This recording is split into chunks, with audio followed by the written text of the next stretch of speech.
Imagine this. Your 11-year-old son comes home from school like any other day. He pulls out his key, slides it into the lock of the only home he's ever known. And it doesn't turn. Rain is hammering down, soaking him through in minutes. He knocks. No answer. He waits. Still nothing. Finally, the door cracks open, and his own grandmother stares down at him with cold eyes. Behind her, the whole family, his aunt, cousins, everyone, is gathered like they've been waiting for this moment. She doesn't even let him step inside. She just says the words that still echo in my head every single night. We have all decided you don't live here anymore. You and your mom aren't welcome. Ethan stood there, small backpack dripping, shivering so hard his teeth chattered. 5 full hours he waited in that storm before I could get to him. Hypothermia was a real risk. And me? I raced across town, heart pounding, only to find my boy abandoned on the porch like yesterday's trash. This isn't just some family argument. This is what happens when love gets conditional, when money and grudges turn blood into strangers. In a world full of fake loyalty, this story hits different, because it could happen to anyone. I didn't scream. I didn't beg. I looked at my son, wrapped in my coat, looked back at them through the rain, and all I said was one calm word. Understood. But 3 days later, when my mother opened that letter I sent, her face went pale as death. What was inside it would unravel everything they thought they controlled. It started like any Tuesday. Ethan kissed me goodbye at the kitchen table, backpack slung over one shoulder. Already talking about the science project he was excited to show his teacher. I ruffled his hair, told him I'd pick him up after soccer practice if it ran late. Normal. Routine. Safe. Then the call came at 4:17 p.m. Dad. His voice was small, shaking. The key, it won't turn. Grandma opened the door, but she said, we don't live here anymore. I thought it was a prank at first. Kids exaggerate. But the background noise, rain pounding on the porch roof, wind whipping, told me this was real. I asked where he was. On the steps. It's cold. They're not letting me in. I broke every speed limit getting there. 45 minutes felt like 45 years. When I pulled up, the sight gut-punched me. My 11-year-old son curled against the front door, hoodie soaked dark, arms wrapped tight around his knees, teeth chattering so hard he could barely speak. 5 hours. 5 full hours in a freezing downpour because the people inside, my own mother, my sister, aunts and uncles, had decided he wasn't family anymore. I jumped out, wrapped my coat around him, felt how icy his skin was. It's okay, buddy. I've got you. He just clung to me, whispering, Why, Dad? What did we do? Inside the house, I could see them through the window. Vivian standing at the glass, arms crossed, no expression. Tanya smirking beside her like she'd won something. They didn't even open the door to explain. What kind of grandmother leaves a child outside like that? What kind of family votes to throw out an 11-year-old over money and old grudges? I carried Ethan to the car, turned the heat all the way up, and drove away without a single word to them. But in that silence, something shifted inside me. I wasn't broken. I was calculating. They thought this ended on that porch. They were wrong. Because while Ethan slept in a hotel bed that night, safe and warm for the first time in hours, I started pulling together every document, every email, every proof I quietly kept for years. And the first piece of cold justice was already forming in my mind. You think getting locked out in the rain is the worst part? No, that's just the moment the mask finally slipped. The real wound started years earlier. Slow, quiet cuts I pretended weren't bleeding. Vivian always had a favorite. Tanya. Golden child Tanya, who could do no wrong, even when she did everything wrong. Business loans that vanished into thin air. Cars repossessed. Drama after drama. And every time, Vivian bailed her out with money that was supposed to be for the family home. The house my father built. The house I poured my own savings into for renovations, taxes, the mortgage payments when Vivian forgot to contribute. I was the reliable one. The quiet one. The one who fixed leaks, paid bills, raised Ethan mostly alone after Lena and I split, but stayed civil for his sake. They called me boring, controlling, the problem. Then came the trigger. Vivian wanted to sell the house. Cash out. Fund Tanya's latest big idea. A boutique that lasted 6 months before collapsing. I said no. The will was clear. Half belonged to me, half to her. Co-ownership. She couldn't force a sale without my signature. So they held a meeting. Without me, without Ethan. A literal family vote. Like we were on some twisted reality show. All in favor of removing Marcus and his influence. Hands up, smiles. Done. They changed the locks that afternoon. Told Ethan the new rule when he got off the bus. I still remember his voice in the car that night, barely above a whisper. Grandma said, I'm not her grandson anymore if I stay with you. Is that true, Dad? My chest tightened so hard I almost couldn't breathe.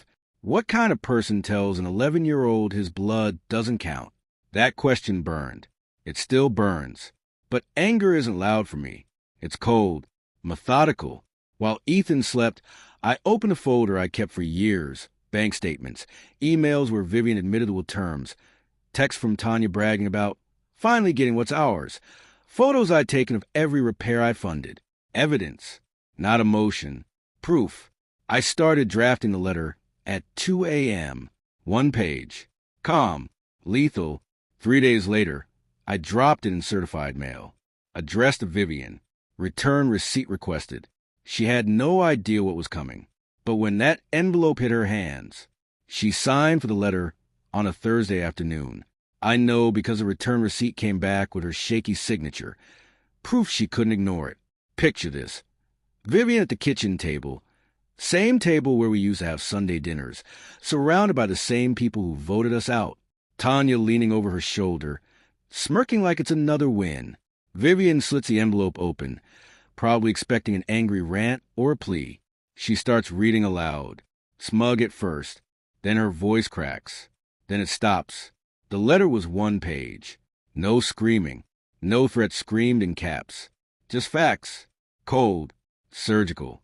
It laid out the will, my father's original document, the one she never filed properly because it gave me half ownership outright. Bank records showing every dollar I'd put into that house since 2012.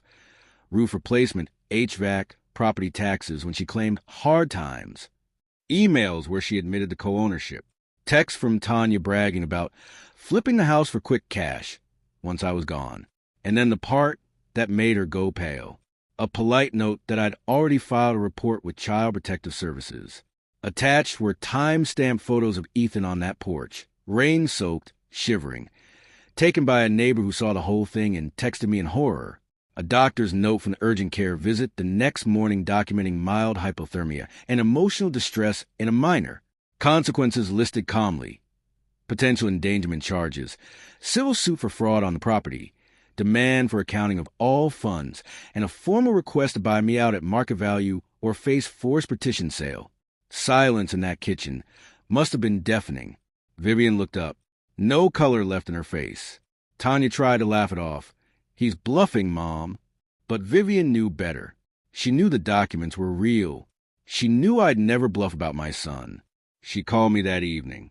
Voice trembling. Marcus, we need to talk. This is a misunderstanding. I let the line sit quiet for a long beat. Then I gave her the same single word she'd earned on the porch 3 days earlier. Understood. I hung up, but the real fallout was just beginning. Because when the family finally pulled the title papers to check, they discovered something she'd hidden from everyone, even Tanya. What Vivian had hidden, even from her precious Tanya, was the one document that changed the entire game. The original will, not the version she showed everyone after my father passed. The real one, filed quietly years ago. The one she never recorded because it explicitly stated the house passed me in trust if she ever attempted to sell without agreement. My father knew her patterns. He protected me the only way he could. When the family scrambled to pull the title records after my letter landed, the truth hit like ice water. Vivian had forged a quitclaim years back, backdated, sloppy signatures. Enough to fool a casual glance, but not a title search or a lawyer's eye. Fraud. Clear. Documented. The buyout demand turned into something bigger. Petition action filed.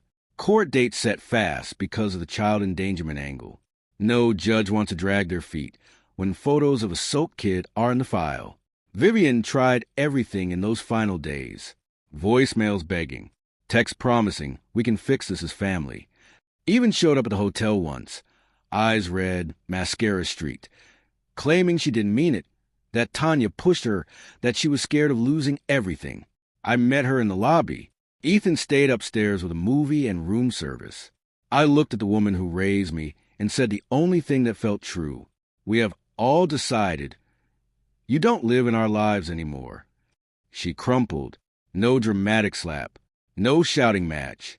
Just silence and the slow walk to her car. The house sold 6 weeks later. Proceeds split clean. My half wired directly to a trust for Ethan's future. Tanya's business dreams? Dead. Vivian's equity? Gone. Ethan and I moved into a small place across town. Quiet street. Big backyard. He started smiling again. Real smiles. Therapy helped. Time helped more. But sometimes at night, he still asks about Grandma. I tell him the same thing every time. Love isn't a vote, buddy. And actions always come with consequences. So here we are, back on that rainy porch in my mind every time the sky darkens. That little boy, my Ethan, huddled there, waiting for a door that never opened, waiting for family that decided he wasn't worth the trouble. But look at him now. He's 12 this year, laughs louder, runs faster, asks harder questions, but the fear in his eyes is mostly gone. We built something new, not a big house, not fancy, just safe, just ours. Vivian still tries sometimes. A birthday card here, a text on holidays there, always the same script. I miss my grandson. Never once. I'm sorry. Never. I was wrong. Actions speak louder than apologies she never gave. And me? I don't hate her. Hate takes energy I don't waste anymore. I just chose different. I chose Ethan over grudges. I chose truth over tradition. I chose cold justice over hot revenge. Because sometimes the strongest statement isn't a shout. It's silence. It's walking away. It's building a life where no one can lock your kid out in the rain ever again. If you've ever been betrayed by the people who were supposed to protect you most, if you've ever had to become the shield instead of the sheltered, drop understood in the comments right now. Let me know you're out there. Like this video if cold justice ever felt like the only justice that fit. Subscribe if you want more stories where the quiet ones win. Hit the bell. We're not done exposing what families hide. And tell me below, what would you have done if it was your child on that porch?